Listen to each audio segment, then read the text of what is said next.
so happy you're back. Thank you. So what came into the decision for you to come back? Well, I've had some issues this year, mainly some health issues, which I didn't really discuss with anybody. I'll talk about it now because I have cleared. I had cancer. I had my thyroid taken out recently, December 15th. Everything is going really well. I'll know by the end of January whether they got the cancer and whether it moved into my lymph nodes. But I can honestly say I'm really happy. I'm so happy to hear that. There was a chance, that I might ever talk again. They told me the tumor was very large and pushed against my voice box, and they monitored my vocal cord nerves carefully because they knew obviously it's important to everybody. But as much as my fans kind of relate to me as through my laughter and things like that, I do too. I laugh every single day of my life, and when I had to sit there and think about whether I was ever going to laugh again or not, or to be able to hear myself laugh, deeply affected me. And I did keep it very close. Only my closest personal friends knew. And I said, well, if everything works out all right, I said that I'll be happy to talk about it, and I'm happy here to say. Yeah, definitely. I can't scream yet. I've tried my voice in that respect. I don't have. I'm hoping by summertime that I'll have that back. I'm sure Nigel, I know during the audition phase, I called him yesterday and, he started laughing. He said, well, my ears did need a break. And so I said, well, don't count on it for long. I said, because I'll probably go and take voice lessons and see what they can do. We need the hot laugh is coming back stronger every day, so that's encouraging. That by summertime, so might my scream. Yeah, I'm so happy to hear you're okay now. It's really great. Thank you. Were you watching the show at all? I've watched some of the show. I was honestly really busy. I was remodeling my dance studio as well. I had my 20th year anniversary. I was dancing in the Broadway show Burn the Floor.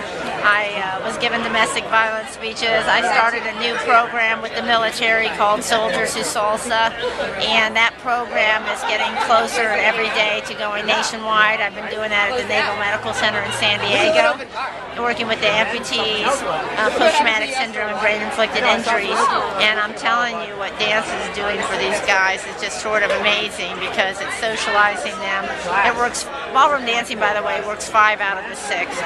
Many shows are already talking about that now, like Dr. Oz was talking about how ballroom dancing affects people.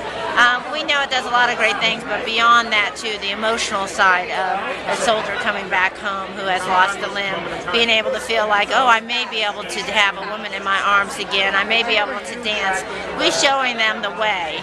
And it's also getting the post-traumatic syndrome, engaging and being able to touch them, because usually they can't be around anybody, touch anybody. And the dancing is getting them snapped out of it much faster than before. That's so great to hear. It's great that you're so active. It's amazing what people can do. It's like you're just doing so much good, and it's so great to hear that.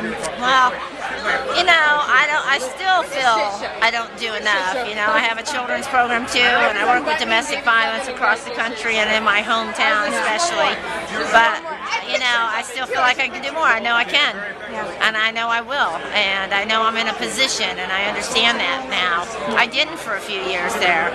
I didn't realize until I told my story on domestic violence how many women that I actually did affect, and how many people looked at me. I didn't realize is that, oh, I just have the perfect life, and that I laugh and I'm screaming and I'm carrying on television, but they didn't think anything ever happened to me, that I just led this idyllic life. And I wanted the women that were out there to know that you can get past this. It wasn't my life, and I was raped and beaten for almost 8 years, but it didn't have to define my life, and that you can get over it. I got over it, you can get over it. I know you can, and you need a little bit of help.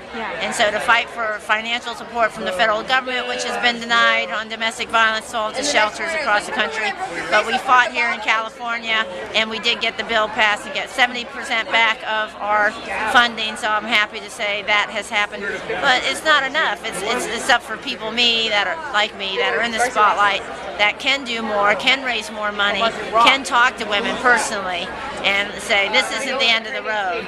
It seems like a really dark time in your life right now, and you may never get past it, but you will. The mind is so powerful, and just knowing that other people have been through it, I realize helps a lot of people. I had no idea. Honestly, I was kind of doing it for selfish reasons, honestly, at the time, because, I needed to get that chapter out of my head. It had been embedded, and I buried it deep down and went on professionally. But, until you really get it out and talk about it, you're never really free. And I'm a different person now as a result of it. I mean, honest to God, I feel free, and I need to feel free about helping other people to get out of that feeling too.